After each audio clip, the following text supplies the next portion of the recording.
Wave optics में बहुत समस्याएं होंगी, है ना। वेव ऑप्टिक्स में क्या समस्याएं भाई, क्योंकि सर पता नहीं क्या पढ़ा गया, है ना। ऐसे सारी चीजें चल रही हैं, सुपरपोजिशन नहीं सुना है, वेव का equation, resultant amplitude, resultant intensity, बहुत लफड़ा है ना बच्चों। घबराओ नहीं, देखो एक्चुअली क्या है, घबराना नहीं है, समझना है चीज़ों को, ठीक है। वेव वाले में हम लोग ये पढ़ते हैं, ठीक है। तो जिनका वेव नहीं पढ़ा उनको तो दिक्कत आएगी नहीं यार, पर डोंट वरी, परेशान मत होना, बहुत इजीली समझा दूंगा, परेशान मत होना। देखिए अब क्या होता है बेटा, सब लोग ध्यान से सुनिएगा। लास्ट टाइम हमने आपको कंडीशन फॉर मैक्सिमा और मिनिमा बताया था कंडीशन फॉर मैक्सिमा और मिनिमा। चलिए जरा रेंज देखिएगा सर, इधर का रेंज कहाँ रखा यही है। कंडीशन फॉर मैक्सिमा में हमने क्या पढ़ा था बेटा, कंडीशन फॉर मैक्सिमा में बेटा हमने ये पढ़ा था, बहुत आराम से बस इसको याद कर जाओगे, है ना। कंडीशन फॉर मैक्सिमा आप इसे याद कर जाओ, है ना। कंडीशन फॉर मैक्सिमा पढ़ा था कि दो स्लिट है S1 और S2, ये स्लिट होते बेटा, होल जिसे हम स्लिट बोलते हैं। यहाँ पे जो है पैरेलल प्लेट के दो प्लेट होते हैं छोटे छोटे, जो बहुत ही क्लोज होते हैं। यहाँ पे पैरेलल प्लेट दो छोटे छोटे बहुत ही क्लोज होते हैं, इन्हें स्लिट बोला जाता है। तभी तो यंग्स डबल स्लिट एक्सपेरिमेंट बोलते हैं। यहाँ पे सोर्स सिमेट्रिक था, S से लाइट S1 तक पहुंची, यहाँ भी लाइट वेव ऐसे, और सामने ये स्क्रीन था, है ना। आपको कुछ ज्यादा खास नहीं अभी समझना है, बहुत सिंपल चीजें उसे याद रख लो, ठीक है। अब क्या होता है बेटा कि यहाँ पर जो है सोर्स सिमेट्रिक है, सोर्स क्या है बेटा, सिमेट्रिक है। तो सोर्स सिमेट्रिक है तो S1 S2 से जो वेव निकलेंगे बेटा वो सेम फेज में निकलेंगे, यानी जब क्रेस्ट निकलेगा तो यहाँ से क्रेस्ट, यहाँ ट्रफ निकलेगा तो यहाँ से भी ट्रफ, तो इनका जो फेज होता है वो सेम होता है, that is phase difference will be zero, ठीक है। अच्छा तो ये कोहेरेंट हो गए, क्योंकि हर बार इनका फेज डिफरेंस अभी जीरो का जीरो ही रहेगा, यानी फेज डिफरेंस चेंज नहीं होगा। लेकिन क्या होता बेटा कि पर्दे के हर पॉइंट पर जो है S1 से निकलने वाला वेव S2 से निकलने वाला वेव अलग अलग डिस्टेंस ट्रैवल करता है, और डिस्टेंस ट्रैवल करने से इनके बीच का फेज डिफरेंस यहाँ तक पहुँचते पहुँचते अपने आप क्रिएट हो जाता है, अपने आप डिस्टेंस का की वजह से ऐसा फेज डिफरेंस क्रिएट होता है। अब जैसे मेरे दोनों हाथ है तो ये सामने सामने मिल रहे हैं, अच्छा सर ये देखो उंगलियां मिल रही, अब मैं बोले यहाँ तो देखो ये ऐसे मिल रहा है, अरे यहाँ देखो ऐसे और ऐसे और ऐसे और ऐसे, अरे तो मेरे दोनों हाथ अभी ऐसे हैं, ये जितनी लेंथ है उतनी लेंथ में दोनों मिल गए। अब यहाँ पर इस पॉइंट पे मिलना है, ये हाथ तो पहुंच गया, यहाँ दूर हो गए, इसको इतनी लेंथ और चाहिए, तो फेज अपने आप क्रिएट हो जाता है ना बेटा। तो यहाँ पर आपको ज्यादा बुद्धि नहीं लगाना है, बल्कि यहाँ पे बुद्धि ये लगानी है बेटा बहुत सिंपल तरीके से कि फेज डिफरेंस जो होता है बेटा, बहुत आराम से सुनना, आपको याद रखना है फेज डिफरेंस जो होता है वो 2n पाई होता है। n का मतलब था 0 1 2 3 4, n is the integral number starting from 0 1 2 3 ऐसे करके, जहां n का मतलब अगर 0 रखते हैं तो फेज डिफरेंस इज 0, n का वैल्यू 1 रखते हैं तो 2 पाई, फिर हम लोग 3 रखते हैं, देखिए 2 रखते हैं तो 4 पाई, उसके बाद 6 पाई। मैंने आपको शायद ऐसा भी बताया था बेटा कि फेज डिफरेंस जो होता है वो मैक्सिमा के केस में फेज डिफरेंस पाई का इवन मल्टीपल होता है। देखिए मैंने थ्योरेटिकल ऑब्जेक्टिव क्वेश्चन देखा है जिसमें बोला जाता है कि मैक्सिमा जो है उसमें फेज डिफरेंस तो इवन मल्टीपल ऑफ पाई भी हम लोग को ऑप्शन में कहीं पे मिलता है, तो बोले यस इवन मल्टीपल ऑफ पाई, यानी पाई में इवन नंबर का मल्टीपल, जैसे 0 2 4 6 8 ये सब क्या है बेटा इवन नंबर्स है। तो ये हमने पढ़ा फेज डिफरेंस, है ना बेटा। फिर पार्ट डिफरेंस बहुत जरूरी है, पार्ट डिफरेंस का मतलब क्या होता है, ये जो वेव चला तो अलग अलग डिस्टेंस ट्रैवल करता है, तो डिस्टेंस का जो डिफरेंस होता है बेटा that is called the path difference. तो पाथ डिफरेंस जो होता है बेटा वो हमने पढ़ा था पिछले दिनों n लैम्डा, तो पार्ट डिफरेंस हमने पढ़ा था n लैम्डा। n की वैल्यू क्या है बेटा, तो 0 1 2 3, अगर आप 0 रखते हैं तो 0 आएगा, 1 रखते हैं तो लैम्डा आएगा, 2 रखते हैं तो 2 लैम्डा आएगा, 3 लैम्डा आएगा। इस तरह से जो पार्ट डिफरेंस होता है वो 0 लैम्डा 2 लैम्डा 3 लैम्डा। तो एक बार मैंने देखा ये क्वेश्चन ऑब्जेक्टिव में जिसमें थ्योरेटिकल टाइप का क्वेश्चन था, उसमें ये बोला कि फेज इंटीग्रल, थोड़ा दिमाग लगाइए, देखिए धीरे धीरे चीजें क्लियर होंगी, एक साथ सब कुछ नहीं क्लियर होता बेटा, है ना, एकदम से क्लियर नहीं होगा। लेकिन इसके लिए पेशेंस भी आपको सुनना पड़ेगा, समझना पड़ेगा ना। क्या होता है, यानी सेम फेज में वेव निकलेगी, there is no initial phase difference. आप बोलेंगे सर सोर्स यहाँ नहीं रख सकते क्या? रखेंगे, तो उसके बारे में भी हम बताएंगे कि कैसे उसको सॉल्व करते हैं। यहाँ रख सकते हैं, यहाँ रख सकते हैं, यहाँ रख सकते हैं, उसको भी समझाऊंगा। पहले ये तो सीख जाओ ठीक से। अब यहाँ पर बेटा S1 और S2 ये दोनों लाइट सोर्स की तरह काम करेंगे, ठीक है बेटा। S1 S2 ये दोनों लाइट सोर्स की तरह काम करेंगे, ठीक है। तो अब ये दोनों लाइट सोर्स की तरह काम करेंगे बच्चों, बिल्कुल आराम से सुनना। एक मिनट बेटा ना, मैं इसको इधर घुमा दूं, इससे क्या होगा, हमारा जो काम है वो बन जाएगा। सही आ रहा है बच्चों?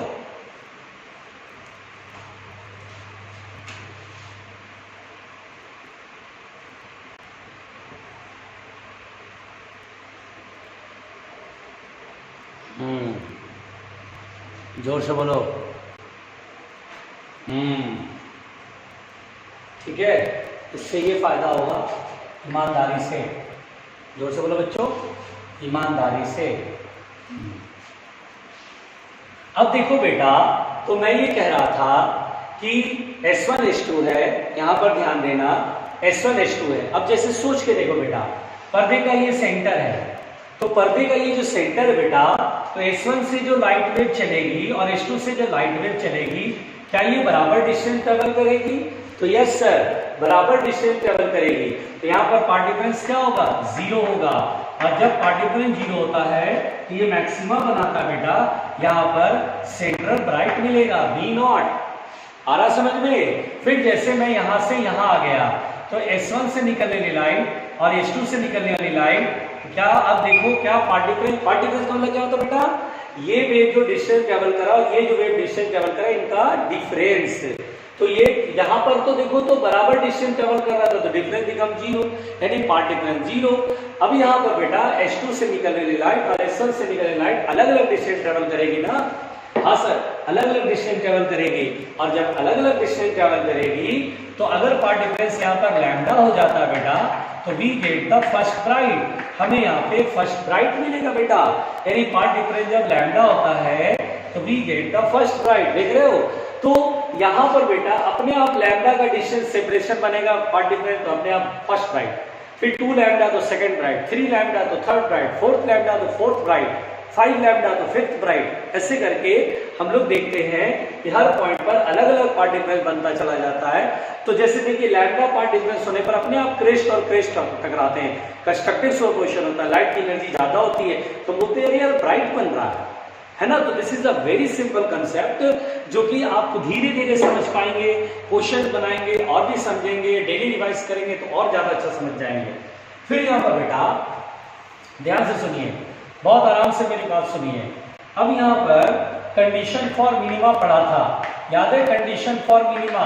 तो कंडीशन फॉर मिनिमा पढ़ा था बेटा। तो कंडीशन फॉर मिनिमा में ये पढ़ाया था मैंने। मिनिमा का कंडीशन क्या था? देखिए दो चीज याद रखनी है, फेज डिफरेंस और पाथ डिफरेंस, है ना बेटा, इससे काम बन जाता है। तो फेज डिफरेंस कितना था बेटा, जल्दी बताइए? तो फेज डिफरेंस था 2n - 1 पाई, या कहीं कहीं पर क्या लिखा रहता है 2n + 1 पाई, यही लिखा रहता है ना 2n + 1 पाई। तो हमने ये पढ़ा था 2n - 1 पाई। अच्छा 2n - 1 पाई कह लो या 2n + 1 पाई, बात एक ही है बच्चों, है ना। किसी बुक में ये दिया, किसी, दोनों एक ही चीज है भाई। 2n - 1 जब हम लिखते हैं तो 2n - 1 अपने आप ऑड नंबर होता है, और 2n - 1 में n की शुरुआत होती है बच्चों, n की शुरुआत होती है 0 से, सॉरी 1 से, 1 2 3 ऐसे। और जब 2n + 1 पाई लिखते हैं बच्चों तो n की शुरुआत होती है 0 से, 0 1 2 3 ऐसे। तो डोंट वरी, घबराना नहीं है बेटा। आपको जानते हो मैं कैसे समझता हूँ, मैं बोलता है यार 2n - 1 लिखो यार, देखो n बराबर 1 रखोगे, n बराबर 1 रखो, 2 1 2 2 - 1 1 पाई, या n बराबर 0 रखो, 2 × 0 0 0 + 1 1 1 पाई।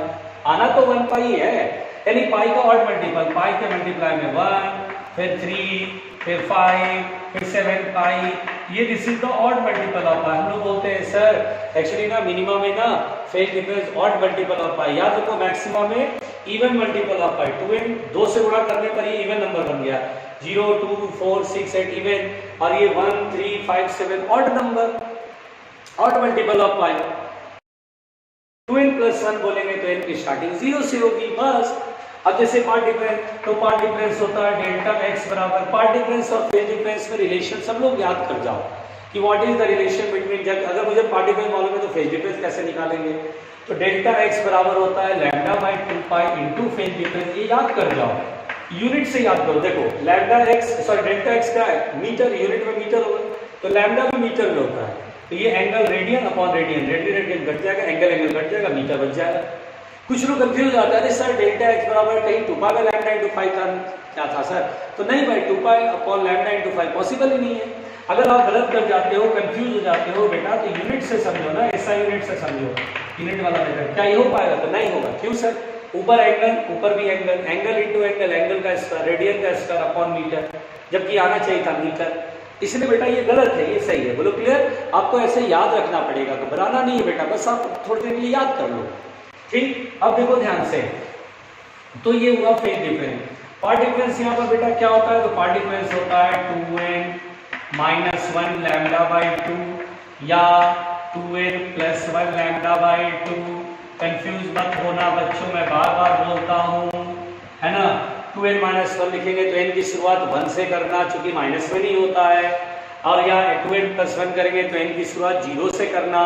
यहाँ पर पार्ट डिफरेंस लैम्डा बाई 2 का ऑड मल्टीपल है, यानी 1 lambda by 2, 3 lambda by 2, 5 lambda by 2। इस तरह से बेटा ये जो होता है मिनिमा का कंडीशन है, ये आपको याद रखना है।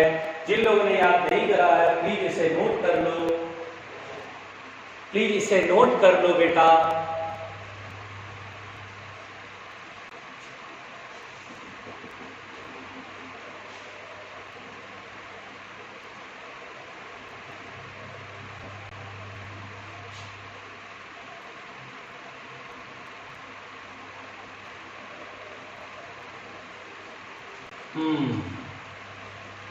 चलो मिलके मिटाते हैं, यहां तक तो आपने लिख लिया था ना।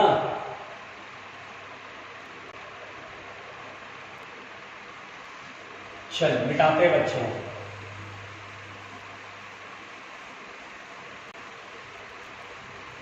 अब देखिए सब धीरे धीरे धीरे धीरे धीरे धीरे धीरे सब सीख जाओगे, परेशान नहीं होना बच्चों, परेशानी तो नहीं होना है। अब जैसे बेटा नोट में करके पहली बात जो पॉइंट्स है वो आप याद कर जाओ, जो पॉइंट्स है आपको याद कर लेना चाहिए, ठीक है। अच्छा बेटा बताओ इंटेंसिटी का फार्मूला बताओ, रिजल्टेंट इंटेंसिटी का फार्मूला क्या मैंने बताया है। तो रिजल्टेंट इंटेंसिटी का फार्मूला होता है I1 I1 + I2 + 2 √I1 √I2 cos phi, I = I1 + I2 + 2 √I1 √I2 cos phi। ये होता है रिजल्टेंट इंटेंसिटी का फॉर्मूला, ये मैंने डिराइव करके बताया। अब आपको इस फॉर्मूले को याद कर जाना चाहिए। I = I1 + I2 + 2 √I1 √I2 cos phi। यहाँ पर बच्चों बहुत ध्यान से सुनना, अगर मुझसे कहेगा कि जहाँ पर मैक्सिमा होता है तो मैक्सिमा क्यों बोलते हैं, क्योंकि इंटेंसिटी वहाँ बहुत बड़ी है। तो अगर पूछा जाएगा मैक्सिमम इंटेंसिटी बताओ, तो मैक्सिमम इंटेंसिटी कैसे बताएंगे बेटा, मैक्सिमा जहाँ पर इंटेंसिटी मैक्सिमम होती है तो cos phi की वैल्यू क्या लिखेंगे 1, cos की सबसे बड़ी वैल्यू 1 होती है, तो I बराबर हो जाएगा I1 + I2 + 2 √I1 √I2, है ना बच्चों, घबराना नहीं है, cos phi की वैल्यू 1 है। अब यहाँ पर बेटा I = I1 को √I1 का होल स्क्वायर ऐसा लिख सकते हैं क्या, यस। I2 को √I2 का होल स्क्वायर लिख सकते हैं क्या, यस। 2 √I1 √I2, और अब बेटा a² + b² + 2ab, a + b का होल स्क्वायर होता है, तो यस। तो I = होगा √I1 + √I2 का होल स्क्वायर। तो this is the maximum intensity. तो बेटा अगर मैक्सिमम इंटेंसिटी पूछा जाए तो आपको फॉर्मूला बिल्कुल याद होना चाहिए, √I1 + √I2 का होल स्क्वायर। और बेटा बिल्कुल ध्यान से सुनना, अगर मिनिमम इंटेंसिटी पूछा जाए कि भैया मिनिमम इंटेंसिटी बताइए, बताओ बेटा मिनिमम इंटेंसिटी कैसे बताएंगे, तो हम बोलेंगे सर जहां पर मिनिमम बनता है वहां लाइट की इंटेंसिटी सबसे कम होती है, लाइट की एनर्जी सबसे कम होती है। अगर मुझसे कहेगा मिनिमम इंटेंसिटी तो I के फुट में मिनिमम बराबर क्या, मैं यहाँ पर बेटा cos फाई की वैल्यू -1 रखूंगा, बिल्कुल -1 रखूंगा तो माइनस आगे आ जाएगा, तो I1 + I2 माइनस हो जाएगा ना, यहाँ प्लस, यहाँ मैक्सिमम में प्लस, यहाँ मिनिमम में cos फाई की वैल्यू माइनस रखोगे तो -1 आगे आ जाएगा, तो ये आ जाएगा बेटा I1 + I2 - 2√I1 √I2। और अब बेटा यहाँ पर √I1 का होल स्क्वायर + √I2 का होल स्क्वायर -2ab, क्या √I1 - √I2 का होल स्क्वायर आएगा, तो यस सर। तो मिनिमम इंटेंसिटी का फॉर्मूला हर बच्चे को याद होना चाहिए, √I1 - √I2 का होल स्क्वायर। तो यहाँ पर बेटा मैक्सिमम इंटेंसिटी का फार्मूला होता है √I1 + √I2 का होल स्क्वायर, और मिनिमम इंटेंसिटी का √I1 - √I2 का होल स्क्वायर। पहुंचिए, लिखिए जल्दी इसको सब लोग।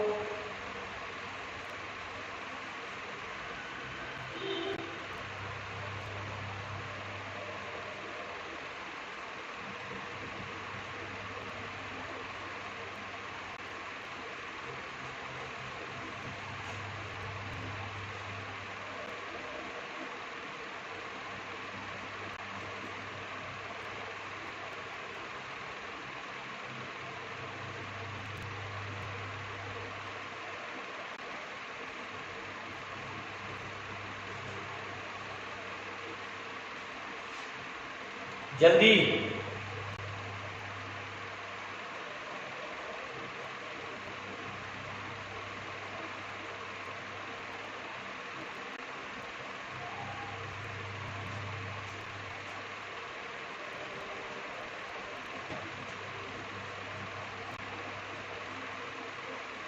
हो गया? अच्छा, बहुत अच्छे, थोड़ा जल्दी लिख लो।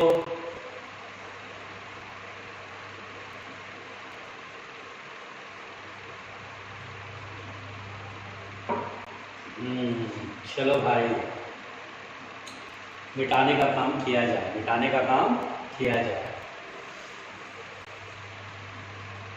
जल्दी लिखो बेटा, जल्दी लिखो, हाँ जल्दी जल्दी चलाओ। आप तो बहुत अच्छे टीपू है ना।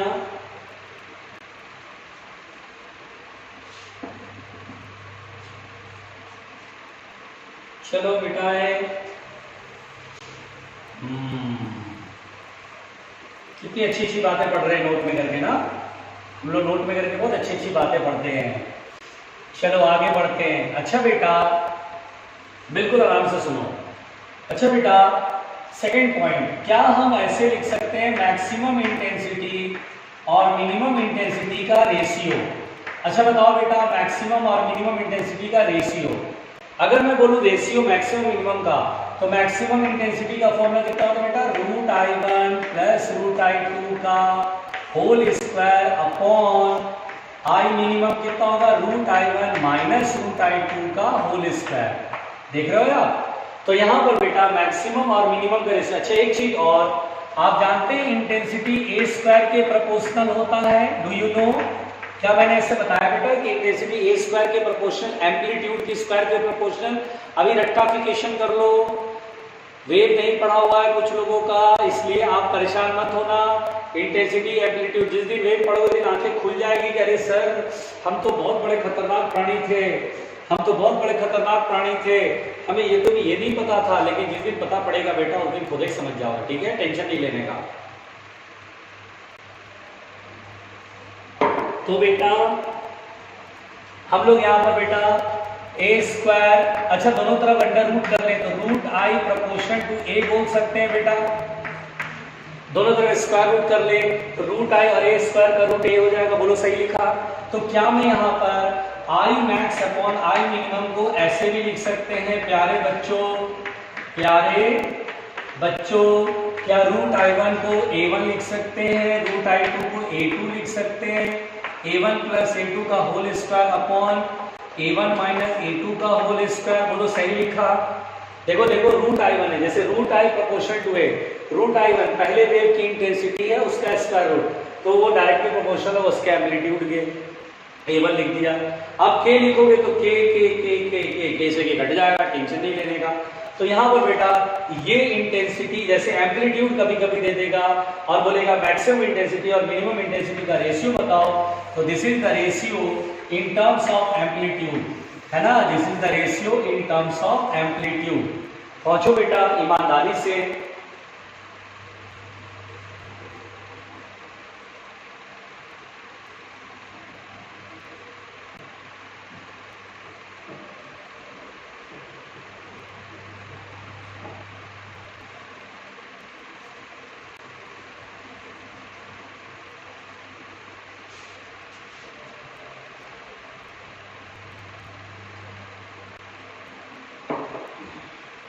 हो गया, बताओ हो गया।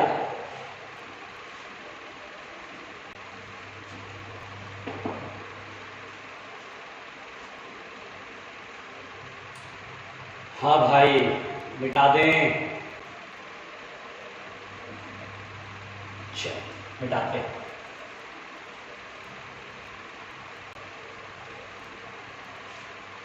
मिटा दो बच्चों, चलो मिटाते हैं। देखो देखो देखो बेटा, देखो देखो ध्यान से देखो। जैसे मान लो बेटा अगर मैंने क्वेश्चन यहाँ पे ये दे दिया, मान लो थर्ड पॉइंट में अगर मैंने बोला ये जो स्लिट है S1 और S2, इससे इंटेंसिटी I है और इसकी इंटेंसिटी 2I है, या एम्पलीट्यूड ले लेता हूँ A है, इसका एम्पलीट्यूड 2A है। चलो जब दोनों पर्दे पर सुपर इम्पोज होंगे, यानी दोनों इंटरफेरिंग वेव्स का एम्पलीट्यूड एक का A है दूसरे का 2A है, हमसे बोला find ratio of I max upon I minimum. अब ऐसे करके क्वेश्चन आएगा तो आप कैसे बनाओगे बच्चों?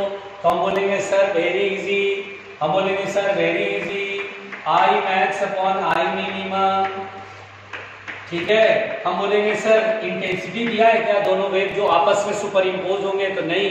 एम्पलीट्यूड दिया तो बोलेंगे सर कोई बात नहीं, एम्पलीट्यूड वाला फॉर्मूला लगाएंगे, A1 प्लस A2 का whole square upon A1 minus A2 का होल स्क्वायर। यही होता है ना बच्चों, मैक्सिमम रहेगा तो A1 प्लस A2, मिनिमम रहेगा तो A1 माइनस A2। अब बेटा A1 की वैल्यू A माइनस 2A का whole square upon A plus 2A का होल स्क्वायर।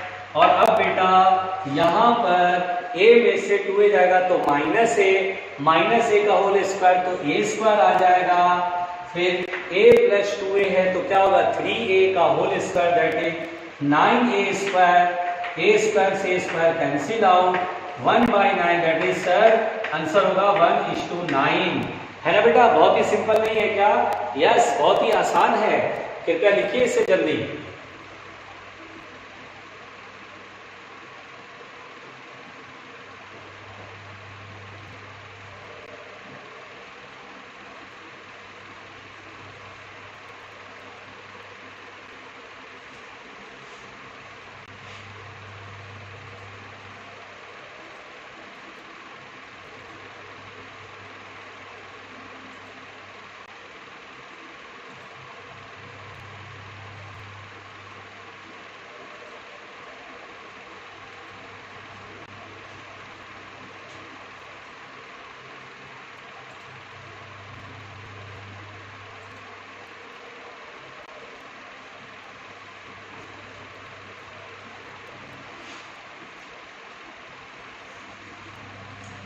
हो गया? चलो मिटाते हैं बेटा, मिटाई ईमानदारी से। चलो मिटाते हैं। देखो बेटा, अब देखो धीरे धीरे आप चीजों को समझ रहे हो और भी आगे सीख जाओगे, परेशान मत होना। अब देखो बेटा नोट पे करके फोर्थ पॉइंट देखो। अब धीरे धीरे सारी चीजें धीरे धीरे सीखते जा रहे हैं। अच्छा बेटा, अगर मैं आपसे कहूं कि ये दो स्लिट है, let us suppose S1 S2, और इन दोनों से सेम इंटेंसिटी ऑफ लाइट आ रही है, तो बताइए मैक्सिमम और मिनिमम इंटेंसिटी की रेशियो नहीं पूछ रहा है, मैक्सिमम और मिनिमम इंटेंसिटी। एम्पलीट्यूड रहेगा ना तो रेशियो बोलेगा, क्योंकि के आता है उसके अंदर ना, तो रेशियो निकाल पाएंगे। अब यहाँ पर बेटा इंटेंसिटी इसकी I0, इसकी भी I0 है, तो यहाँ पर बेटा हेयर I1 जो पहला वेव है उसकी भी इंटेंसिटी और दूसरे वेव की इंटेंसिटी दोनों ही I0 की इक्वल है। तो हम उससे बोला कि चलो भाई फाइंड करो मैक्सिमम इंटेंसिटी। देन हम मैक्सिमम इंटेंसिटी बोलेंगे I max का फॉर्मूला क्या पढ़ाया था बच्चों, √I1 प्लस √I2 का whole square, √I1 plus √I2 का होल स्क्वायर। यहाँ पर बेटा √I1 में I1 की जगह लिखेंगे I0, यहाँ भी लिखेंगे I0, और √I0 और √I0 ऐड करेंगे कितना आएगा 2√I0, और 2√I0 में 2√I0 का होल स्क्वायर कितना होगा जल्दी बताओ बेटा, 2 का स्क्वायर 4 और √I0 का स्क्वायर रूट हट जाएगा, तो मैक्सिमम इंटेंसिटी होगा 4 टाइम्स, यानी किसी भी एक वेव की इंटेंसिटी का 4 टाइम्स द मैक्सिमम इंटेंसिटी। ठीक है, फिर यहाँ पर बेटा अगर मैं आपसे बोलूँ मिनिमम इंटेंसिटी बताओ, तो मिनिमम इंटेंसिटी होता है √I1 माइनस √I2 का होल स्क्वायर, ये होता है minimum intensity √I1 minus √I2। अब यहाँ पर √I0 माइनस √I0 का होल स्क्वायर, और ये क्या कट जाएगा, तो यस सर, तो मिनिमम इंटेंसिटी होगा 0, यानी बेटा मिनिमम इंटेंसिटी 0 और मैक्सिमम इंटेंसिटी 4I0। अरे एक मिनट बिल्कुल आराम से लिखना नहीं है भाई, सोचो अगर दोनों वेव की इंटेंसिटी सेम हो जाए तो मैक्सिमम इंटेंसिटी 4 टाइम्स 4 गुना, और मिनिमम इंटेंसिटी बिल्कुल 0, मतलब dark will be completely dark, यानी that is dark will be completely dark, dark will be completely dark, dark will be completely dark. Wow, एकदम कोई इंटेंसिटी भाई, बिल्कुल लाइट की नहीं 0, एकदम अंधेरा है ना, एकदम अंधेरा। इसीलिए बेटा यहाँ पर ये बोला जाता है कि दोनों वेव जो सुपर इम्पोज हो रहे हैं पेरिफेरली, यानी प्रीफर किया जाता है कि उनके एम्पलीट्यूड सेम हो, एम्पलीट्यूड सेम तो इंटेंसिटी सेम, और इंटेंसिटी सेम तो मैक्सिमम इंटेंसिटी भयानक बनेगा 4 टाइम बिल्कुल बढ़िया वाला, और इंटेंसिटी ऑफ द मिनिमम बिल्कुल 0, डार्क बिल्कुल भयंकर डार्क, और मैक्सिमम बहुत अच्छा। तो हमें गुड कॉन्ट्रास्टिंग बढ़िया सा इंटरफेरेंस दिखता है बेटा, है ना, इसलिए बोलते हैं that's why we prefer the same amplitude of wave, that's why we prefer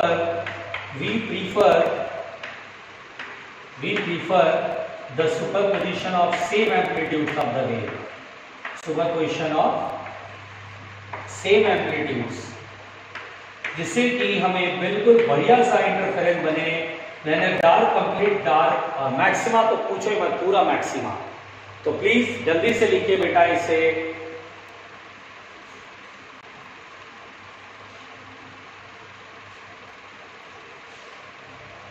जल्दी।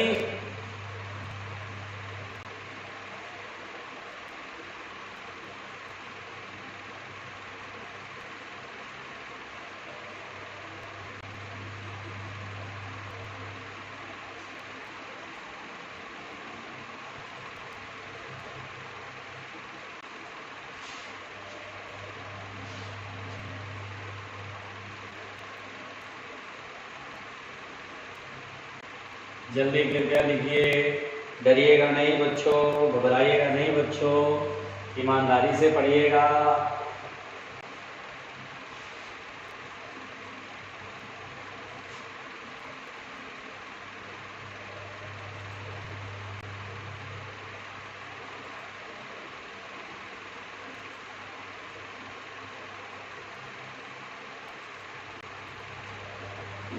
हो गया, चलो ध्यान देना, चलो ध्यान देना, डरना नहीं भाई, बिल्कुल मत डरना। तो यहाँ तक पहले तो हमने ये कहानी पढ़ी, अब सुनो ध्यान से, एकदम अच्छे से सुनते चलो। देखो बेटा, यहाँ पर बेटा जानते हो बेटा, एक चीज और बताता हूँ, कभी फॉर्मूला हम जल्दी से यूज कर सकते हैं, नोट में करके 5th पॉइंट ध्यान से सुनना। अगर कभी ऐसा हो कि दोनों इंटेंसिटी इक्वल है, I1 equal to I2 equal to I0 कर लेते, ठीक है बेटा। चलिए, ऐसा मैंने मान लिया दोनों वेव जो सुपर इम्पोज हो रहे हैं उनकी इंटेंसिटी सेम है, ठीक है भाई। चलो अब जरा ध्यान देना, रिजल्टेंट इंटेंसिटी जब फेज डिफरेंस पाई है तो आपने पढ़ा formula I1 plus I2 plus 2 root I1 root I2 cos phi. क्या ये फॉर्मूला आपने पढ़ा हुआ है? तो यस है। अगर बेटा I1 I2 की वैल्यू I0 रख दें तो I0 plus I0 is 2 I0। देखिए I1 की वैल्यू भी I0, I2 की वैल्यू भी I0, ठीक है। 2 यहाँ I0 रूट I0 और root I0 into root I0 ही हो जाएगा ना, होगा कि नहीं होगा? बिल्कुल सर होगा। तो I इज इक्वल टू होगा बेटा 2 I0 कॉमन हो गया, yes sir, 1 plus cos phi. और बेटा सदियों से पढ़ते आ रहे हैं, ट्रिग्नोमेट्री में पढ़ा है 1 प्लस कॉस 2 थीटा होता है 2 कॉस स्क्वायर थीटा। ये हमने सदियों से पढ़ा हुआ है, सदियों पहले पढ़ लिया था। तो इंटेंसिटी हो जाएगा 2 I0 और यहाँ पर बेटा 1 plus cos phi 2 cos square phi by 2 है ना बेटा। जैसे देखिए यार 2 थीटा है, थीटा रहेगा तो थीटा बाई 2। तो यहाँ पर बेटा इंटेंसिटी देखिए 2 टू जा 4 I0 cos square phi by 2, या फिर बच्चों 4 I0 is the maximum intensity. अभी बताया कि जब दोनों सुपर इम्पोजिंग वेव की इंटेंसिटी सेम होती है बेटा तो 4 I0 मैक्सिमम। तो आप इसको ऐसे रख सकते हैं I बराबर I max cos square phi by 2, cos square phi by 2।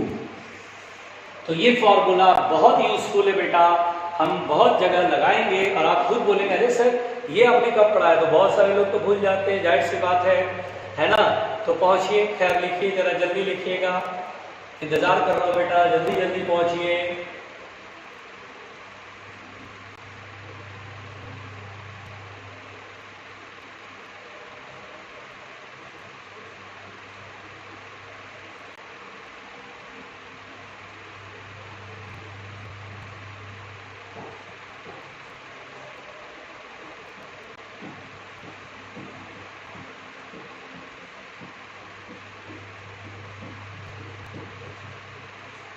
आओ मिलकर लिखें, आओ मिलकर लिखें।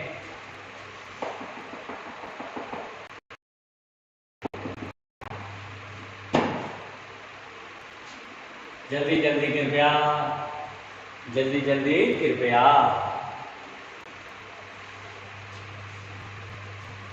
चलो मिटाते हैं, चलो मिटाते हैं ना बेटा। आओ मिलकर मिटाएं, आओ मिलके मिटाएं। आप लोग लिखने में माहिर है ना, तो जल्दी से लिखिएगा।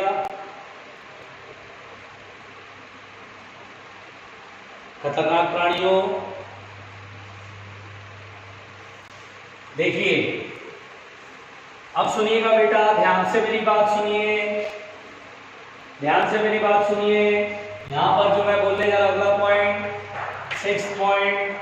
अच्छा बेटा एक बात बताओ, जो दो वेव सुपर इम्पोज हो रहे हैं, जैसे देखिए ये स्लिट है, ये स्लिट है, S1 बोला, S2 बोला, यहां से लाइट वेव निकला, है ना बेटा।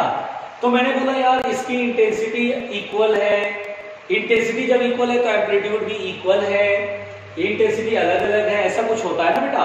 तो दरअसल क्या होता है, जो स्लिट की चौड़ाई होती है बेटा, स्लिट विड्थ बोलते हैं इसको, क्या बोलते हैं बेटा, स्लिट विड्थ। अब जैसे ये दो स्लिट, ये स्लिट है ना बेटा, तो इन दोनों प्लेट के बीच का डिस्टेंस W1, यहाँ भी दोनों प्लेट के बीच का डिस्टेंस W2। तो W1 एंड W2 क्या है बेटा, तो W1 and W2 are the slit widths, है ना। देखिए ध्यान से सुनिए पहले, W1 and W2 are the slit width, are the slit widths. तो देखिए बिल्कुल आराम से सुनिए, आर द स्लिट विड्थ्स। अब जैसे क्या होता बेटा, मेरी बात सुनिए ध्यान से, हम लोग को कभी कभी बोलेगा कि इंटेंसिटी इक्वल है तो बना लेते हैं, एम्पलीट्यूड इक्वल है तो बना लेते हैं। जब इंटेंसिटी इक्वल है तो एम्पलीट्यूड भी इक्वल होगा, या इंटेंसिटी 1/2 है, या डबल है, या 3 टाइम्स है, 4 टाइम्स, सब कर लेते हैं। लेकिन बेटा क्या होता है, यहाँ जो वेव होता है बेटा, इसकी जो इंटेंसिटी होती है वो स्लिट के विड्थ के डायरेक्टली प्रोपोर्शनल होती है। मतलब जितना विड्थ उतना इंटेंसिटी, जितना विड्थ उतना इंटेंसिटी। इंटेंसिटी किसी स्लिट से जो लाइट वेव निकलती है बेटा, उसकी इंटेंसिटी स्लिट के विड्थ की डायरेक्टली प्रोपोर्शनल होती है, और साथ ही साथ ये एम्पलीट्यूड के स्क्वायर के प्रोपोर्शनल भी होती है, क्योंकि इंटेंसिटी ए स्क्वायर के प्रोपोर्शनल और इंटेंसिटी विड्थ के भी प्रोपोर्शनल। तो क्या होता है बेटा कि I1/I2 बराबर W1/W2 equal to A1² A2², है ना। This is the important relation. जैसे क्या होता है बेटा, कभी कभी आपको बोल देगा कि जैसे कभी कभी इस फॉर एग्जांपल बोल देगा if slit widths are equal, अगर बोल देगा if slit widths are equal, तो इसका क्या मतलब होता है, व्हाट डज इट मीन, इसका मतलब क्या है। सिंपल सी बात है, अरे स्लिट विड्थ्स, अच्छा सर इस स्लिट की विड्थ और इस स्लिट की विड्थ इक्वल है, अरे सर W1 और W2 इक्वल है, तो ये कट जाएगा तो 1 बचेगा, 1 का मतलब I1 बराबर I2 हो जाएगा, क्योंकि I प्रोपोर्शनल W है। इसको भूल जाओ बेटा, थोड़ा W1 कट जाएगा, W1 और W2 दोनों इक्वल है, कट गया, I1/I2 1 आएगा, दैट इज I1 बराबर I2। और अगर स्लिट विड्थ इक्वल है तो A1 बराबर A2 भी हो जाएगा। इसीलिए बेटा if slit widths are equal then intensity अपने आप दोनों वेव जो निकल रहे हैं उनकी इंटेंसिटी सेम हो जाएगी, एम्पलीट्यूड सेम हो जाएगा। सो कभी कभी आपको ये नहीं बोलेगा कि यार दोनों वेव सुपरइम्पोज करें उनकी इंटेंसिटी सेम है, ऐसे लैंग्वेज लिख के नहीं आएगा, बोलेगा यार YDAC में ना जो दोनों स्लिट उनकी विड्थ सेम हो गई, फाइंड करो मैक्सिमम इंटेंसिटी, फाइंड करो मिनिमम इंटेंसिटी, ऐसे करके बोल देगा। वो तो अपनी बुद्धि है कि अच्छा सर स्लिट विड्थ इक्वल है, अच्छा इसका मतलब दोनों वेव जो निकले उनकी इंटेंसिटी सेम है, उनकी एम्पलीट्यूड सेम है, फटाफट मैक्सिमम और मिनिमम इंटेंसिटी लगा लेंगे। बोलो क्लियर। देखो ये सारी चीजें आपको ना मतलब जैसे मैं समझा रहा हूं वैसे आपको याद भी रखना पड़ेगा, रिवाइज करनी पड़ेगी। लिखो भाई लिखो, जल्दी जल्दी लिखो।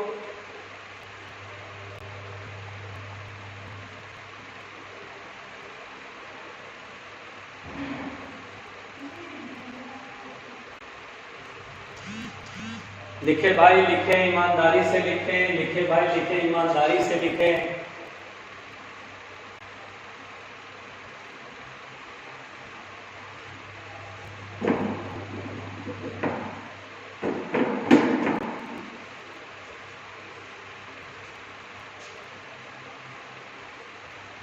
हो गया, मिटा दिया गया बच्चों, टेंशन नहीं लेना, बहुत आसान है, घबराने का नहीं। क्वेश्चन कराऊंगा ना, बहुत सारे क्वेश्चन करा दूंगा, टेंशन नहीं लेना। देखो अब यहां पर बैठा, बहुत आराम से सुनना, आराम से सुनो। अब यहां पर बेटा बहुत ध्यान से सुनना। देखिए यहां तक हम लोगों ने समझा, कुछ चीजें सीखा भी नहीं सीखा। जैसे मान लो एज फॉर एग्जाम्पल मैंने बोला कि अगर दो स्लिट है YDAC में S1 और S2, कुछ नहीं बोलेगा बेटा तो सोर्स सिमेट्रिक समझते हैं। क्या समझते हैं बेटा? सोर्स सिमेट्रिक रखा हुआ है, तो सोर्स ऐसे है, S1 से लाइट वेव निकला, S2 से लाइट वेव निकला, ये कोई पॉइंट P है, यहाँ पर S1 से लाइट वेव पहुंचा, S2 से लाइट वेव पहुंचा, ठीक है। अगर आपसे बोलेगा if at point P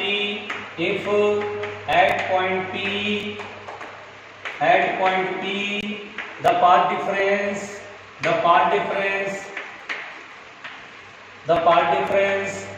is, मान लीजिए कुछ भी है ना, if the path difference is 3 lambda by 4, let us suppose ये, then find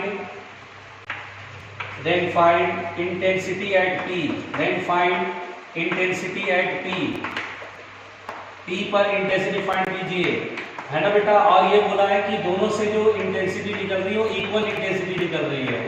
S1 S2 के स्लिट विड्थ इक्वल है, तो स्लिट विड्थ इक्वल होने से इंटेंसिटी I0 मैंने मान लिया कि क्वेश्चन में दिया कि I0 और I0 दोनों इंटेंसिटी है, और ऐसा तब होता है जब स्लिट विड्थ इक्वल होते हैं, ठीक है। तो I0 इंटेंसिटी, तो बताना P पॉइंट पर इंटेंसिटी कितनी होगी।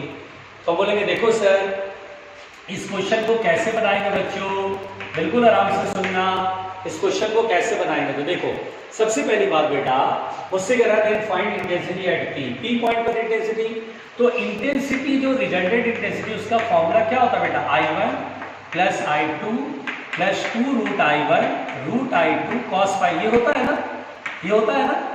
ये फॉर्मूला तब लगाना बेटा जब इंटेंसिटी अलग अलग हो, जैसे दोनों जो वेव निकल रहे हैं बेटा S1 S2 से उनकी इंटेंसिटी अलग अलग हो, तब ये लगाना। आप ये मत लगाना, आप डायरेक्ट इसको आप जानते हो कि I1 और I2 को I0 और I0 पुट करते हैं तो सॉल्व होकर कितना आता है 4I0 cos स्क्वायर 5/2। अब देखो स्मार्ट पीपल ये वाला फॉर्मूला लगाएंगे, हम वो क्यों लगाएं भाई, कैलकुलेशन करना पड़ेगा, यही पहुंचेंगे। I1 की वैल्यू I0, I2 की वैल्यू I0, फिर यार रूट I0, फिर 2I0 कॉमन ले लो, फिर 1 प्लस cos 2 थीटा का फॉर्मूला, पहुंचना तो यही ना भाई, एक ही बार तो कर दिया था। अब देखो रिजल्टेंट इंटेंसिटी होती है 4I0 cos स्क्वायर 5/2। 5 क्या बेटा, फेज डिफरेंस, मुझे फेज डिफरेंस चाहिए। और दिया क्या है, M at point P on P the path difference is, यानी इस पॉइंट पर फेज डिफरेंस नहीं दिया, पाथ डिफरेंस दिया, तो ठीक है ना यार। पाथ डिफरेंस का फॉर्मूला होता है λ/2π इनटू फेज डिफरेंस। क्या इससे फेज डिफरेंस नहीं निकाल लेंगे, बिल्कुल निकालेंगे। कैसे निकालेंगे, देखो डेल्टा x कितना दिया, पाथ डिफरेंस 3λ/4, तो 3λ/4 इक्वल टू λ/2π इनटू 5, लैम्डा से लैम्डा खत्म, 2 2 जा 4, तो 5 बराबर हो जाएगा 3π/2। देख रहे हो आप, 3π/2 आ गया, फेज डिफरेंस देखो 3π/2 आ गया। समझ लो कैसे, देखो 3λ/4 तो हमारा पाथ डिफरेंस दिया था, ये यहाँ पुट कर दिया, λ/2 पर फेज डिफरेंस 5 निकालना है, और यही 5 की वैल्यू मैं यहाँ फर्स्ट इक्वेशन में पुट करूंगा, ठीक है, और वो भी बिना डरे। तो यहाँ पर देखो बेटा लैम्डा से लैम्डा कट गया, 2 2 जा 4, पाई ऊपर गया 3π/2, तो इंटेंसिटी यहाँ लिखूं, तो इंटेंसिटी आएगा I बराबर 4I0 cos स्क्वायर और 5 की वैल्यू कितना बेटा 3π/2, और अपॉन में एक और 2 है ना, ये है ना 2, तो 3π/4, ठीक है, तो 2 जा 4, और बेटा थोड़ा ट्रिग्नोमेट्री यूज होता है बेटा, cos स्क्वायर 3π/4, देखिए 3π/4 का मतलब होता है 135 डिग्री, और cos 135 डिग्री बेटा -1/√2 होता है। कितना होता है, -1/√2, तो -1/√2 का स्क्वायर कितना होगा 1/√2, तो हम बोलेंगे sir 4I0/√2, 4I0/√2 that is 2√2I0। Sir ये कैसे रहा, अरे भाई 4 को 2 × 2 लिख सकते हैं, एक 2 का √2 पर आ गया, तो 2√2I0। देखिए इस तरह से हमने इसे सॉल्व करा, कृपया नोट करें बिना डरे।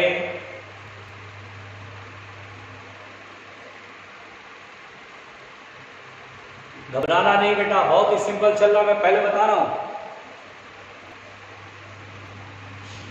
एक बार लिख के रिवाइज करना पड़ेगा तो सब आ जाएगा अच्छे से।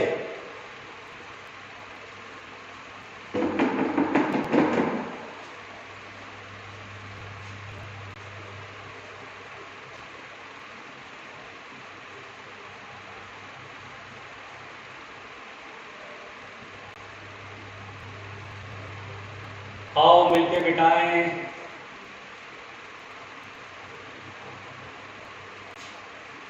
आओ मिलके मिटाएं।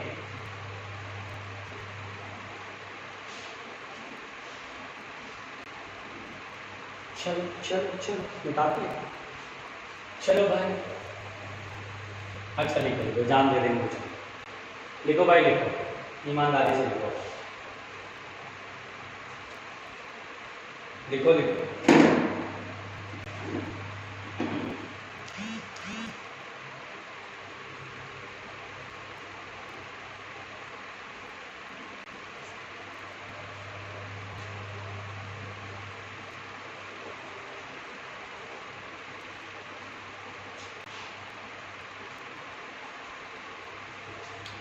जल्दी, तुम्हारा वेट कर रहा हूं बेटा। हो गया, चल।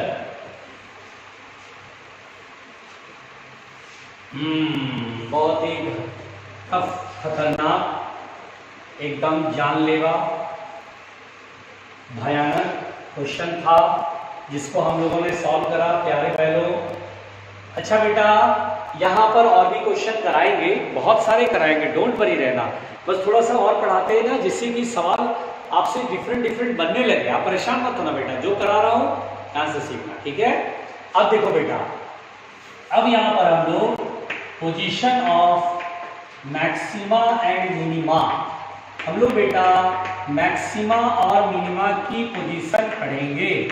और मुझे मालूम है इतने इतने खतरनाक बैल बैठे हैं जो बिल्कुल परेशान हो जाएंगे, जरा सा उन्हें हल्का सा इधर गए बस फेल हो गया। उनका रेंज ही छोटा सा है, उतने रेंज में ही बताने की जिम्मेदारी मेरे ऊपर है। अब जरा सा इधर गए बस रायता फैल जाता उनका। परेशान नहीं होना है, समझो तो सही, सीखने की कोशिश करो। अब जैसे देखो position of maxima and minima. अब जैसे बेटा हमने ये पढ़ा कि S1 है, बिल्कुल आराम से सुनना, S2 है, S1 है, S2 है, ये सोर्स सिमेट्रिकली रखा है, ये पर्दा है मुंडी ऊपर रख के, ध्यान से सुनना। S से वेव निकलता है बेटा, S2 से वेव, S से वेव S2 पर भी पहुंचता है। जब वेव यहाँ से निकलेगा तो एक साथ यहाँ और यहाँ दोनों जगह पहुंचेगा ना, हर जगह पहुंचेगा। यहाँ का तो ब्लॉक हो जाएगा क्योंकि वॉल है, यहाँ और यहाँ एक साथ गिरता है। अब यहाँ पर बेटा स्लिट और स्क्रीन के बीच के डिस्टेंस को कैपिटल डी से दिखाया जाता है, और ये डिस्टेंस बेटा मीटर में होता है। किसमें होता है बेटा? मीटर में। आप क्वेश्चन बनाएंगे ना तो आपको दिखेगा, अच्छा सर स्लिट और स्क्रीन के बीच का डिस्टेंस 1 मीटर, 2 मीटर, 3 मीटर ऐसे होता है। और दोनों स्लिट के बीच का डिस्टेंस स्मॉल डी होगा।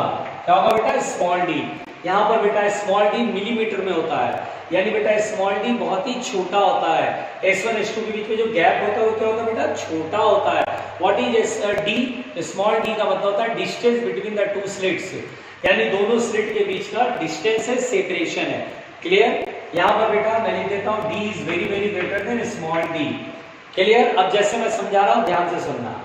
अब कोई पॉइंट देखिए लिखा गया position of maxima and minima, maxima और मिनिमा की पोजीशन, यानी हम बोलेंगे सर सेंट्रल मैक्सिमा, चलो सेंट्रल मैक्सिमा सेंटर बन रहा है, फर्स्ट मैक्सिमा कहाँ बनेगा सर, सेकंड मैक्सिमा कहाँ बनेगा, फिफ्थ मैक्सिमा कहाँ बनेगा, फोर्थ डार्क कहाँ बनेगा, 11th डार्क कहाँ बनेगा।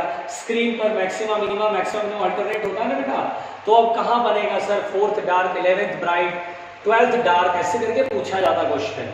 तो देखिए सबसे पहले तो ध्यान से मेरी बात सुनिए, S1 से निकले लाइट P पर पहुंची, S1 से निकले लाइट वेव और S2 से निकले लाइट वेव भी P पर पहुंची, और P पर इनका सुपरपोजिशन हो रहा है। ठीक है बेटा? सुपरपोजिशन हो, जो ऐसे वेव गया, ये ऐसे वेव गया, पार्ट डिफरेंस है, ऑब्वियस सी बात है, पार्ट डिफरेंस है तो फेज डिफरेंस है, सुपरपोजिशन होगा। ठीक, ध्यान से मेरी बात सुनो, ध्यान से मेरी बात सुनो। अब सुनो, अगर आप थोड़ा सा पढ़े लिखे हो तो क्या ये डिस्टेंस बहुत ही छोटा है बेटा? क्योंकि डी क्या बताया बेटा? मिलीमीटर में, और कैपिटल डी क्या बताया? मीटर में। मतलब समझो ये डिस्टेंस बहुत छोटा, और ये इस डिस्टेंस के रिस्पेक्ट में स्क्रीन बहुत दूर लगेगा, बहुत दूर है, ऐसा लगेगा स्क्रीन बहुत दूर है। बोलो क्लियर? ये दोनों बहुत करीब है और स्क्रीन बहुत दूर है। तो यहां पर बेटा बहुत ध्यान से सुनना मेरी बात, यहां पर बेटा ऐसे देखो, स्लिट को मिलाने लाइन का ये सेंटर है बेटा, S1 S2 को मिलाने लाइन का ये सेंटर है। यहां से P पॉइंट तक ऐसे डॉटेड लाइन बनाएगा, परेशान नहीं होने का भाई। ठीक है? अब बेटा ये एंगल मैंने माना थीटा, कितना मैंने माना? थीटा। इस लाइन के साथ परपेंडिकुलर बाइसेक्टर वाली लाइन के साथ S1 S2 का जो मिलाने लाइन ये बेटा, उसका परपेंडिकुलर बाइसेक्टर ये जो कि पर्दे के सेंटर पर जा रहा है। ठीक है? ये एंगल थीटा है। अब बेटा we are interested to know the path difference between S2P and S1P, यानी इस डिस्टेंस का डिफरेंस। ठीक है बेटा? अब सुनना, यहीं से बवाल शुरू, यहीं से बवाल शुरू, यहीं से खेल शुरू। अब देखना क्या तमाशा क्या है, और तमाशा में देखना दोनों लोगों की गोटियां बाहर आ जाएंगी, आंखें बाहर आ जाएंगी, बिल्कुल निकल जाएगा, और भाई साहब ये क्या कर दिया आपने। ध्यान से सुनना, यहां पर बेटा ये थीटा है। ठीक है? अब मैं S1P और S2P के बीच का डिफरेंस निकालने के लिए यहां से परपेंडिकुलर ड्रॉ कर रहा हूं इस पर, ये मान लीजिए M है। तो दरअसल H2P और S1P के बीच का पाथ डिफरेंस ये होगा बेटा, ये होगा। अब बोलेंगे सर ये होगा, व्हाट इज दिस? ये होगा, हाउ इज दिस पॉसिबल? ये होगा पाथ डिफरेंस, मतलब इतने डिस्टेंस से ये डिस्टेंस में तो ये आएगा। अच्छा रुको, सोचो बेटा S1 है और S2 है, ऐसे समझो, मुझे मालूम है खतरनाक प्राणी है, कोई दिक्कत नहीं, इन दोनों का सेपरेशन बहुत कम है, और जिस पॉइंट पर ये देखना है सुपरपोजिशन वो बहुत दूर है, बहुत दूर है। अब S1 से लाइट निकली, S2 से लाइट निकली, लगभग पैरेलल हो गई, क्योंकि बहुत दूर जाके कटेंगे, तो बहुत दूर जाके कटेंगे मतलब पैरेलल तो होगी, ठीक है। लेकिन बेटा आराम से सुनो, बिल्कुल आराम से सुनो। अगर मैं बोलूं बेटा H2 यहां पर है, अब मैं बोलूं इंफिनिटी पर जाके मिल रहा है, S1 से निकलने लाइट H2 से निकलने लाइट एकदम पैरेलल चल रही बेटा, क्योंकि इंफिनिटी ये दोनों लगभग लगेगा पैरेलल चल रहा बेटा, क्योंकि बहुत दूर है। डायग्राम बनाया तो कंफ्यूज मत होना कि सर ये डायग्राम बनाया आपने, यार तुम्हें पता ही नहीं चल रहा है। अब बेटा इनके बीच में S1 से लाइट ऐसे निकली, H2 से लाइट यहां से निकली और पैरेलल जाके बहुत दूर जाके इंफिनिटी पर जाके पड़ेगी। इनका पार्ट देता है ऐसे खींचेंगे लाइन, बोलेंगे डिस्टेंस का डिफरेंस यही होगा। अगर ये 2 किलोमीटर चला तो ये 2 किलोमीटर यहां से तो चलेगा, एक्स्ट्रा जो चल रहा है उसमें तो पार्ट डिफरेंस कहेंगे।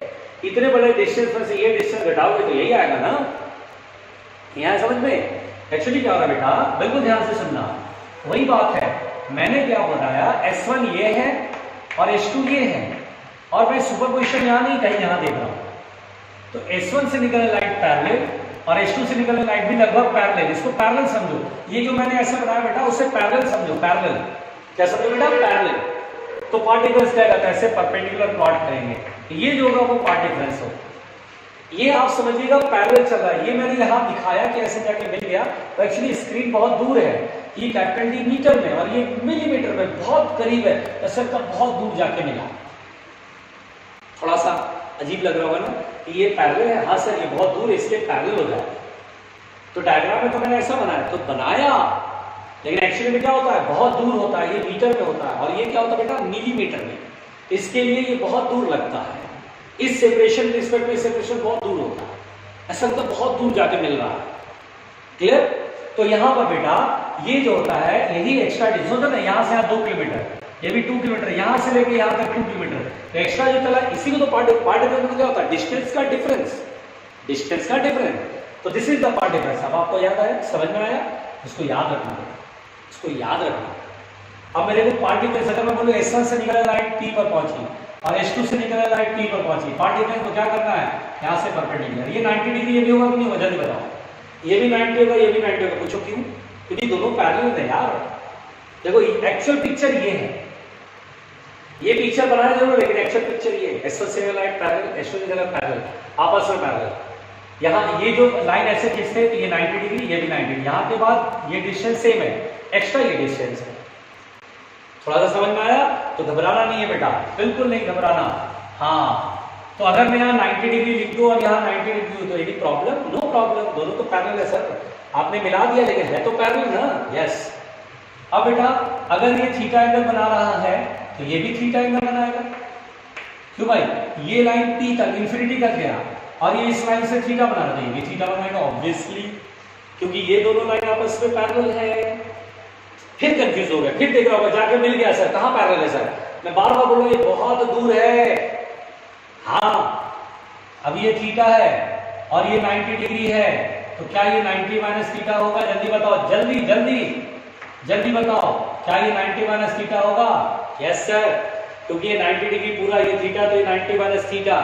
और अगर ये 90 माइनस थीटा, पढ़े लिखे बच्चों, ये लाइन और ये लाइन 90 डिग्री पे, अगर ये 90 माइनस थीटा तो क्या ये थीटा होगा? यस सर, ये थीटा होगा। और अगर ये थीटा है तो मुझे तो ये निकालना है, ध्यान देना बच्चों। तो मैं जो कह रहा हूं वो सुनो, इन ट्रायंगल मुंडी ऊपर, इन ट्रायंगल S1M H2 दिखाई दे रहा बेटा? बैलों को कहां दिखता है, बैलों को तो बस घास, गोबर, यही सब दिखता है, खेत, अपना तबेला, बैल बुद्धि। अब बताओ S1M H2 ये ट्रायंगल है, कैसा ट्रायंगल, दिखाई तो नहीं दे रहा होगा, S1 से M, M से H2, H2 से S1, ये ट्रायंगल है, 90 डिग्री है, राइट एंगल ट्रायंगल, थीटा के सामने परपेंडिकुलर, ये भूल जाना, बीच वाला कुछ नहीं है, थीटा के सामने परपेंडिकुलर, 90 डिग्री से बेस और हाइपोटेन्यूज। साइन थीटा का फॉर्मूला लगाओ, तो साइन थीटा होगा परपेंडिकुलर अपॉन हाइपोटेन्यूज। परपेंडिकुलर कितना, H2M, और हाइपोटेन्यूज कितना, S1H2। तो H2M कितना होगा, H2M को ही क्या बोलेंगे बेटा, पाथ डिफरेंस, क्या बोलेंगे? अब पाथ डिफरेंस को किससे दिखाते हैं, डेल्टा x से। तो डेल्टा x बराबर होगा डेल्टा एक्स, देखो H2 को delta x, S1 H2, S1 से H2 तक के बीच के डिस्टेंस को स्मॉल डी से लिख रहे हैं, तो डी साइन थीटा, तो path difference is D sine theta. This is very important, note करें जल्दी से।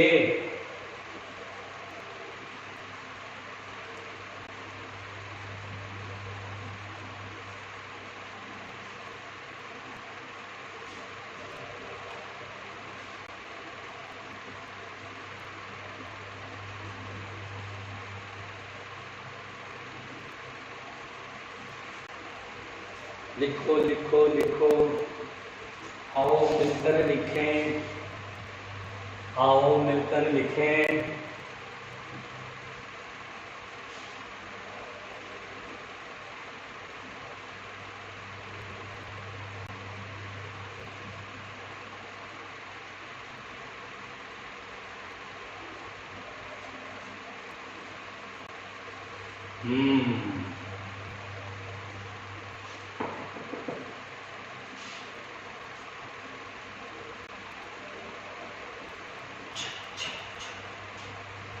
मिटा दो।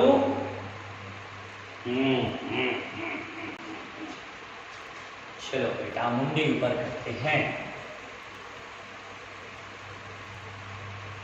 चलो बेटा मुंडी ऊपर करते हैं।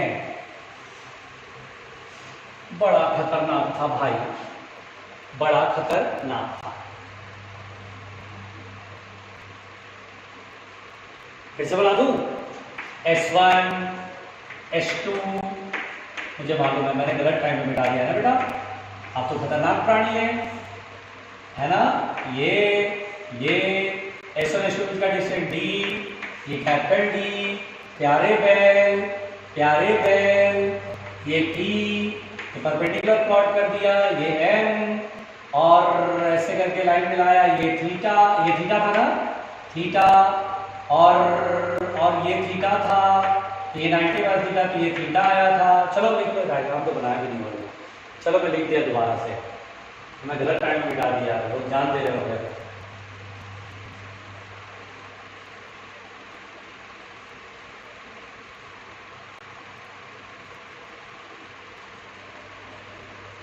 जल्दी बनाओ जल्दी बनाओ।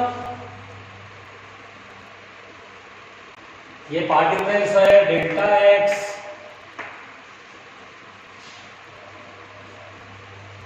एक दो बार प्रैक्टिस करोगे ना मेरी तरह लिख लिख करके, आपको याद हो जाएगा।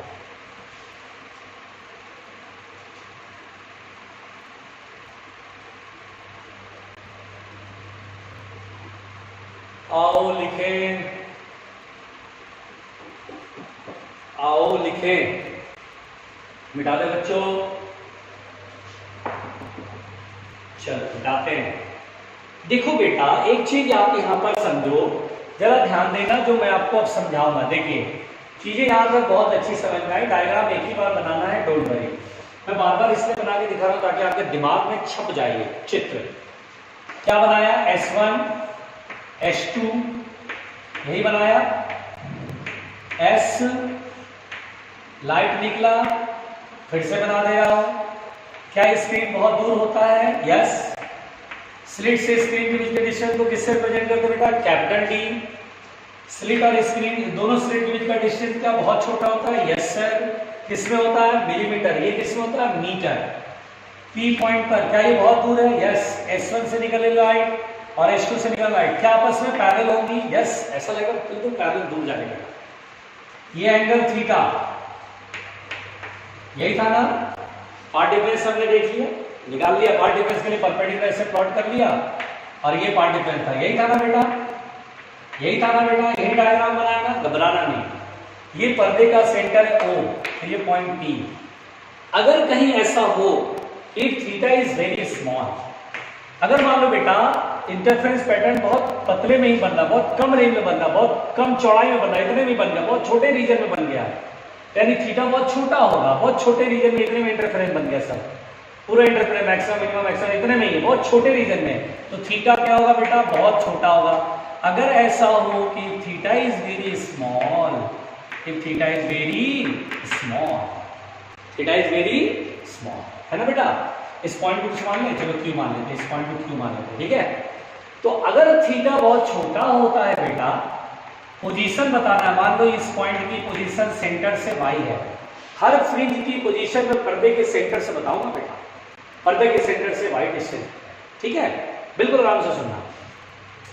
आपने पढ़ा डेल्टा x बराबर क्या पढ़ा बेटा, d इंटू साइन थीटा। अगर थीटा बहुत छोटा होता है तो क्या साइन थीटा को टेन थीटा भी लिख सकते हैं। देखो अगर थीटा बहुत छोटा होता है तो साइन थीटा थीटा के बराबर, और टेन थीटा भी क्या होगा, थीटा के बराबर, है ना। थीटा छोटा होता है तो साइन थीटा भी थीटा के बराबर, टेन थीटा भी थीटा के बराबर। तो क्या sine theta tan theta equal हो जाता है? Yes sir. तो उस केस में बेटा डेल्टा x बराबर होगा d इंटू टेन थीटा। और आप अगर थोड़े से समझदार होते तो मुझे y निकालना, पोजीशन निकालनी, टॉपिक ये position of maxima and minima. तो देखो बेटा इस ट्रायंगल को देखो, दिखाई दे रहा कौन सा ट्रायंगल, QOP, दिखाई दे रहा बेटा QOP, कैसा ट्रायंगल है, राइट एंगल ट्रायंगल है। अरे बात भाई QOP राइट एंगल ट्रायंगल है, yes sir right angle triangle है। क्या थीटा के सामने परपेंडिकुलर y है, क्या ये बेस d है, तो क्या tan theta is y upon capital D, yes sir. तो y बराबर होगा d del x upon small d। बोलो ये समझ में आया? ये फॉर्मूला कब वैलिड होगा बेटा, when theta is very small, when theta is very small, तब ये लगाते हैं। पूछो जान लो।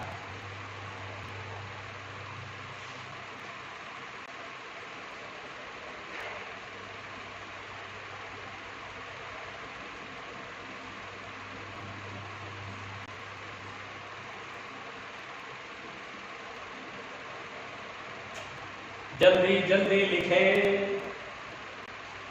जल्दी जल्दी लिखे, हमें जल्दी जल्दी लिखना होता है, हमें जल्दी जल्दी लिखना होता है।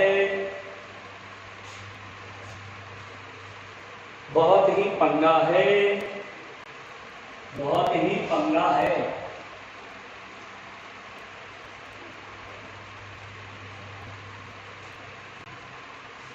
लिख पड़े बच्चों, लिख पड़े। जानते हो आंखों का धोखा,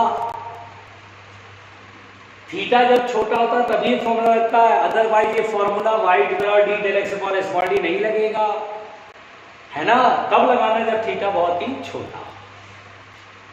मिटा दो बच्चों, मुंडी के ऊपर करो, चलो भाई मुंडी ऊपर कर लें, मिटा दें, चलो चलो। ध्यान दो, देखो बेटा देखो। अब बेटा आपको देखना है पोजीशन ऑफ मैक्सिमा। पहले देखो पोजीशन ऑफ मैक्सिमा देखेंगे कि मैक्सिमा कहां कहां बनेगा। तो देखो बेटा मैक्सिमा की पोजीशन, ये जो फॉर्मूला लिखेंगे वो तब वैलिड होगा when theta is very small. तो जैसे देखो बेटा ये S1 S2 बहुत बढ़िया, ये सोर्स बहुत अच्छे, लाइट निकला, S1 S2 के साथ में गिरेगा। मैक्सिमा की पोजीशन, ये P पॉइंट है, थीटा ये पढ़ा हम लोगों ने, है ना बेटा। y बराबर क्या लिखा हमने, y बराबर d del x upon small d। मुझे बताओ बेटा मैक्सिमा के लिए पार्टिकल्स कितना पढ़ाया, n lambda, yes sir n lambda पढ़ाया, पार्टिकल पढ़ाया। मैक्सिमा की कंडीशन में पढ़ाया था, फेज डिफरेंस 2n पाई पार्टिकल्स n लैम्डा, या था n d lambda by small d। Maxima के लिए ये पोजीशन का फॉर्म, बट ये सब कुछ तभी लगेगा बेटा when theta is very small, when theta is very small. अब जैसे देखिए अगर मैं बोलूं व्हेन n बराबर 0, व्हेन n बराबर 0, n बराबर 0, तो y बराबर कितना होगा जल्दी बताओ। 0 रखेंगे तो 0 में कुछ बटेगा 0। This is the position of central maxima. Central maxima y बराबर 0, पर्दे के सेंटर पर ही सेंट्रल मैक्सिमा बन जाता है। व्हेन n बराबर 1, n बराबर 1, देखो बेटा n बराबर 1, y बराबर कितना होगा, लिखो 1, लिखो यहाँ पर 1 into D lambda by small D, D lambda by small D आएगा। देखिए बेटा ये फर्स्ट राइट बनेगा, फर्स्ट मैक्सिमा।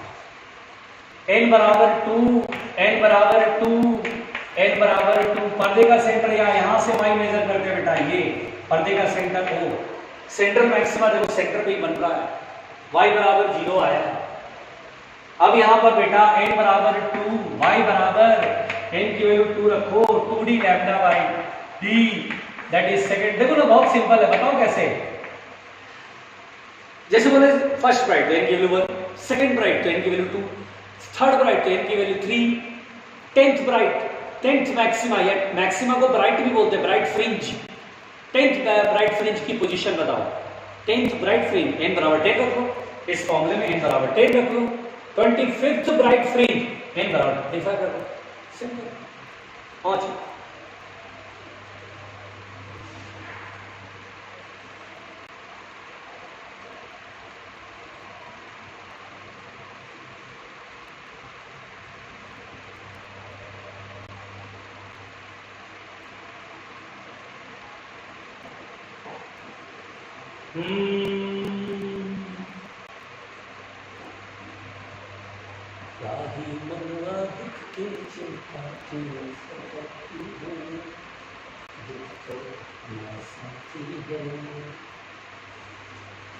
जल्दी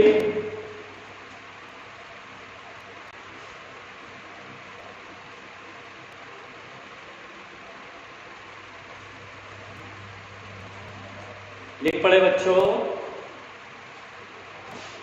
बस आज के लिए यहीं तक, बहुत पढ़ लिया। इतने में इससे ज़्यादा पढ़ाऊंगा तो सब हाजमा बेर हो जाएगा, परेशान हो जाओगे। इसको ठीक से लिख लो, कल पढ़ के आना, रिवीजन करके आना, क्लास करना रिवीजन करके, फिर इसके आगे की कहानी चलेगी, है ना बेटा। आप देखिए धीरे धीरे आप इंटरफेरेंस में आगे बहुत अच्छा पॉइंट पढ़ने जा रहे हैं ना। कल आप बहुत सारा पढ़ने का, बहुत सारा क्वेश्चन कराएंगे हम। कल इसको थोड़ा और कंप्लीट करेंगे, फिर बहुत सारे सवाल कराएंगे, तब आपके दिमाग में इंटरफेरेंस घुसेगा। अभी आपको इंटरफेरेंस बहुत ज़्यादा नहीं समझ में आ रहा होगा, लेकिन जैसे जैसे हम क्वेश्चंस कराते जाएंगे इंटरफेरेंस पूरा क्लियर हो जाएगा। ठीक है, कल थोड़ा सा और पढ़ाने के बाद फिर बहुत सारे सवाल कराऊंगा, परेशान नहीं होना। ओके।